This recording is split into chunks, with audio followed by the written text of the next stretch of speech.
তো বন্ধুরা, লস্যি বানানোর জন্য প্রথমে আমি নিয়ে নিচ্ছি দই। তো দইয়ে দেখো আমি কারি পাতা দিয়েছি আর জিরার গুঁড়ো দিয়ে দিয়েছি। তো এটা এখন আমি ঢেলে নেবো।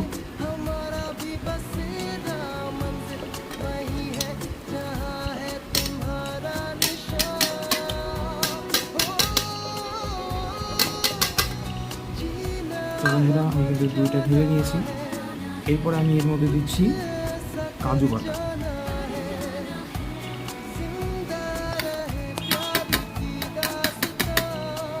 কাজু বাটা কিন্তু দেওয়া হয়ে গেল। এবার কিন্তু বন্ধুরা আমরা মিশিয়ে দিলাম বিট নুন আর চিনি।